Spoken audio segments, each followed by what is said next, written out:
E a gente segue adiante aqui, claro, para todo mundo nas multiplataformas da nossa Jovem Pan, porque olha só, falando em 1º de maio, Dia do Trabalhador, proponho que a gente vá à nossa capital federal, a Brasília, com outro assunto que também está dando o que falar.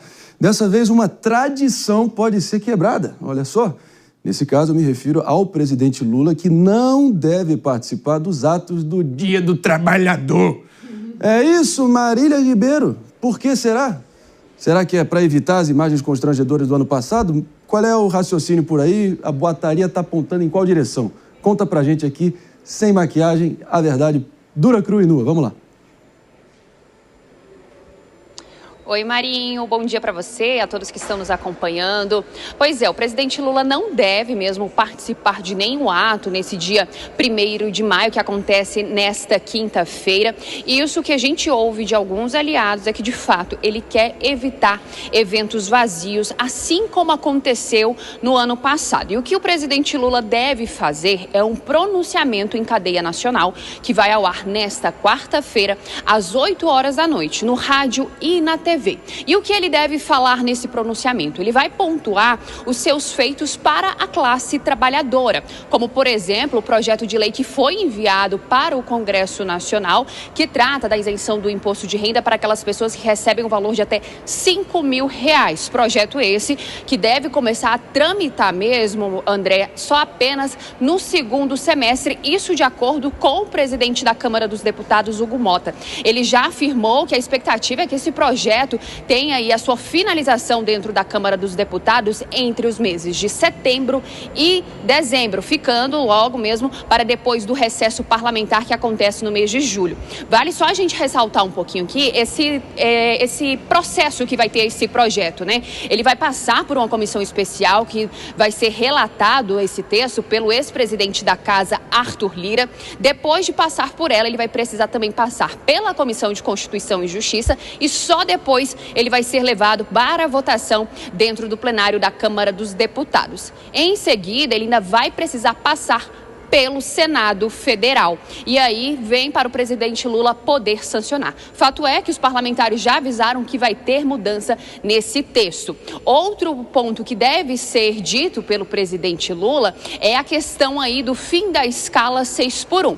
O ministro Luiz Marinho, que é o ministro do Trabalho e Emprego, afirmou na manhã de hoje que o governo é simpatizante a essa proposta de emenda à Constituição que foi protocolada lá dentro da Câmara dos Deputados, mas ainda não começou a tramitar, mas quem deve discutir é o Congresso Nacional. Presidente Lula deve ficar aqui em Brasília nesta quinta-feira. Na sexta-feira tem previsão de viagem, ainda vai confirmar o local, a gente volta na programação para poder trazer essa agenda, mas fato é que o presidente Lula não deve participar de nenhum ato para o Dia do Trabalhador nesta quinta-feira, André. Marília Ribeiro, diretamente de Brasília, com essas informações e atualizações, a gente agradece a sua presença. Agora, não queria comentar nada não, mas eu acho que nem a primeira-dama Janja se deu ao trabalho nessa véspera de Dia do Trabalhador de dar uma penteadinha na cabeça ali do presidente. Parece que ele tropeçou da cama e já saiu saindo. Dá uma penteada no cabelo aí, ô Lula. Mas de qualquer maneira ali, realmente tinha um ventilador ali atrapalhando. Parece que tomou um choque, que é isso? Mas de qualquer modo é o seguinte, né? Acho que vai nessa esteira, né, Mano Ferreira, que a gente viu, acho que a frase mais reveladora nesse sentido da incapacidade do PT atual, moderno, de ter essa adesão popular e capacidade de mobilização nas ruas, foi a do próprio ex-presidente do PT, Edinho Silva, né, que é ex-prefeito de Araraquara, onde ele disse que o PT hoje em dia tem que suar sangue para colocar 10 mil na rua. Eu nem sei se suou sangue, o nível da hemorragia que foi para colocar menos de 10 mil outro dia no ato aqui do Boulos na Paulista. Se não me engano, foi menos que 10 mil. Me corrija se eu estiver errado. Sim. Mas, enfim, fica essa questão, como diria um ex-presidente da República. E no momento exato, agora sim, que estamos de volta para todos vocês também nos ouvindo pela rede Jovem Pan de Rádio, repercutindo aqui a informação que nos chega de que o ex-presidente Lula vai se negar a aparecer... o atual presidente. Pelo amor de Deus. Já colocou ele fora? Ato falho. Ato falho. Não, o presidente Luiz Inácio Lula da Silva, claro, se recusou a participar dos atos aí em 1º de maio, Dia do Trabalho. Dias Peixoto, por quê? Você vê, na tua opinião, até as lives matinais deles flopadas que foram canceladas assim que ele percebeu que se tornaram um passivo para ele. E, enfim, a boataria deu conta de que o próprio presidente Lula saiu do palco, reclamando ali do próprio palco e com os organizadores, esbravejando, dado que tinha 2.000 gatos pingados com seus balões da POSP, da CUT, da CTB, da UNE e da Marielle Vivi. Não, e o detalhe que a Jess citou, né, a fraude no INSS, o problema foi a Polícia Federal, Jess Peixoto, que desvendou essa operação e com isso também enfraqueceu os sindicatos que realizariam grandes atos, né, afinal tinha dinheiro na conta de sobra para promover aquele churrascão, aquela festa que realmente a gente vê muita ostentação no Dia dos Trabalhadores. Mas para você ver o enfraquecimento do presidente Lula, né, ele que não consegue nem mesmo com o próprio público que sempre o ovacionou, sempre aplaudiu, para que ele não consegue atender tanto as reivindicações dos brasileiros como também das suas próprias frentes, pessoas que lutaram para que ele estivesse no cargo. O risco dele ser vaiado, o risco dele ser realmente criticado em um ato que é o Dia do Trabalho, em um ato onde ele se fortaleceria perante o seu público, realmente mostra que a popularidade dele está cada vez mais embaixo. Olha, e ele está cada vez mais enfraquecido. Você não pode ouvir um despreparado desse. Tá falando isso. Companheira Márcia Dantas, eu devo ir ou não devo ir pro ato do Dia do Trabalhador? Eu acho melhor você ficar em casa, com janjinha. Os meus jabuti. Por favor. Comendo ovo de pato. Por favor. Eu ia dizer isso, que eu acredito que o governo vive um momento muito delicado. Nesses 3 mandatos de presidente Lula, assim, o que eu percebo é que é o governo, esse momento mais difícil, talvez, que Lula esteja enfrentando. Por conta dessas fraudes aí no INSS e também já por um desgaste de imagem. A gente lembra das mudanças ali no Ministério das Comunicações. A dificuldade a gente tamanha. Lembra também... O presidente está até de cabelo em pé. Como das difíceis alianças que não estão sendo feitas.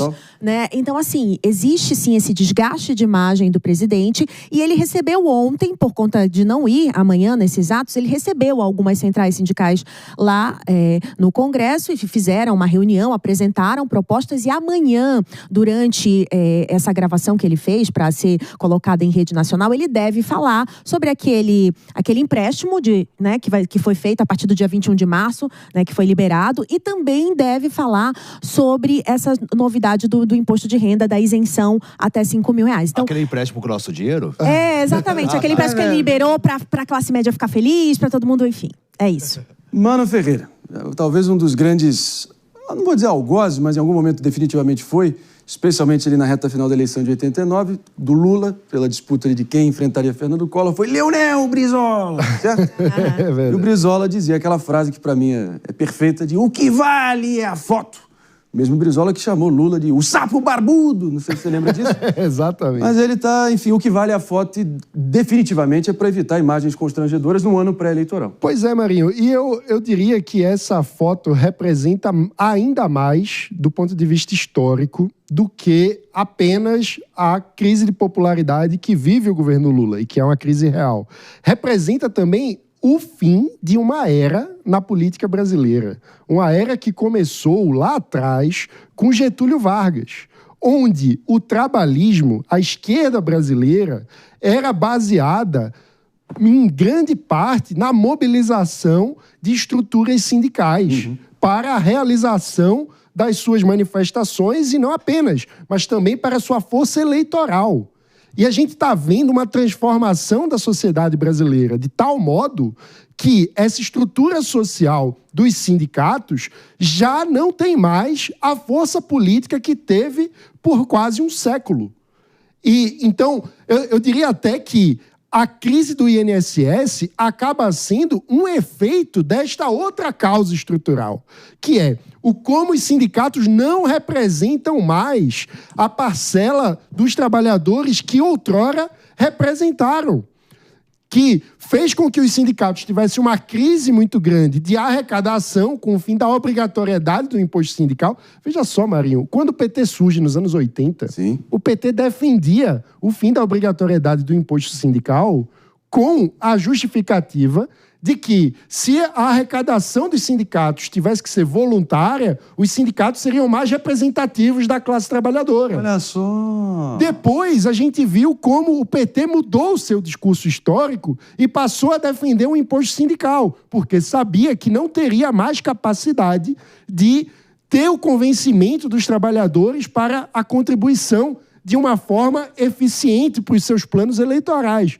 Então, a gente está vendo agora a incapacidade de mobilização dos sindicatos, mesmo diante da roubalheira que foi revelada pela crise do INSS. Ou seja, é algo muito profundo, de um ponto de vista de mudança estrutural, na forma como a política brasileira funcionou a nível nacional no último século. Não existe mais a esquerda sindicalista que sustentou a esquerda brasileira durante tantos anos. Mas isso é um erro dos próprios sindicalistas. Mas é óbvio. Porque quando você olha para países como França, Alemanha e Itália, este tipo de mobilização ainda é muito forte. Então é um traço, de fato, da gestão dos sindicatos dentro do Brasil. O que torna isso mais interessante, porque o recurso aqui, durante os últimos anos, até em um certo grau faltou, mas durante os últimos 20 anos foi muito alto. Principalmente por conta de ter um presidente que veio da luta sindical. Então, ali no auge do primeiro e segundo mandato do presidente Lula, o valor, a forma como eles tiveram acessos foi exorbitante. Ainda assim, não concretizaram bem essas questões. E nesse caso em específico, André, o presidente Lula também não está atendendo esses eventos, porque a principal pauta desses grupos, e que eles entregaram como principal voz, é o fim da escala 6x1, que não é possível, neste momento, que o governo compre essa briga em relação a outras pautas. E veja como o que o presidente Lula provavelmente vai anunciar, à exceção do empréstimo com o nosso dinheiro, que foi ali, que a Gleisi Hoffmann, ministra, até falou sobre, a exceção disso são medidas que ainda não existem no fato. São medidas que foram entregues, mas não estão aprovadas. São vertentes e vozes. No ano passado, o presidente Lula falou bastante sobre os entregadores, os motoristas de aplicativo, e ele propôs alguma coisa desde 2023. Mas isso não anda. Então, existe muito uma cobrança do fato em relação ao trabalhismo que não está na mesa, num contexto em que muitos sindicatos veem no PDT, que é um partido que está na base, mas não é um partido ali tão alinhado com o PT em muitas formas, já teve suas grandes discussões, teve candidato à presidência Ciro Gomes. Então, assim, vem mais no PDT essa luta trabalhista hoje do que no próprio PT. É aquele do Carlos Lupe? É esse mesmo. Só pra lembrar. Do ministro Carlos da Previdência, que não foi demitido até agora. Eu Carlos queria Lupe, que entender antes de vocês, se vocês acham que houve também um distanciamento até da imagem do próprio presidente Lula dessa questão sindical. Porque eu percebi uma transformação de imagem daquele Lula que era ali, engajado e se vestia, inclusive, como aquilo. Mas ao longo desses últimos anos, a gente viu uma transformação de marketing político. Como é que você nunca viu sindicalista? Com relógio Piaget, com tênis de Hermenegildo Zenha. Você nunca viu? Não, eu nunca tinha Você nunca visto, viu? não. Tá se vestindo bem. E aquela gravata que a Janja comprou, por exemplo? É da Zenha. É da Zenha. Foi a Janja que escolheu. Mas eu Agora, acho... vamos ser sinceros aqui também. Pô, a luta sindical, Mano Ferreira, que talvez em algum momento já foi uma luta ali por dignidade, por 13º e por muito férias. Justa, digna também. Se tornou efetivamente ali um palanque para pelego parasita encostado defender quem não trabalha ou quem pelo menos finge que trabalha. E ponto final. Exato. Lamentável. Há lamentável. um distanciamento Trágico. muito grande das elites sindicais, dos dirigentes sindicais, em relação à base dos trabalhadores. E esse descolamento é de tal modo que, se a gente pensa historicamente, lá nos anos 80, você tinha manifestações muito grandes e expressivas de sindicatos. No primeiro ciclo de governo do PT, ficou famosa o quê? A estratégia do pão com mortadela. Ou seja, já era necessário ter mecanismos, digamos assim, não exatamente espontâneos de mobilização. Agora, nem o pão com mortadela leva as pessoas para o Eles não se 1º de sentem maio. mais representados, né, por esse governo, é isso? Eu acho que não mexe com o coração tanto. Porque quando a gente olha para a França, É emoção. é absurdo a forma como os sindicatos franceses mobilizam muito ainda. Então eu acho que houve um distanciamento que é determinadas lutas ideológicas, ou seja, eles entraram dentro dos partidos e eles ficaram tão ligados aos partidos que determinadas pessoas que poderiam entrar em sindicatos pensavam, eu não quero entrar nesse sindicato porque esse sindicato é do PT, porque esse sindicato é de dar o partido. Então isso afastou bastante a posição de voz dos trabalhadores dentro dos sindicatos. E isso fez com que, de fato, cada vez mais, quem ficasse nos sindicatos fossem pessoas que também estão nos partidos. Isso esfarelou bastante a luta deles.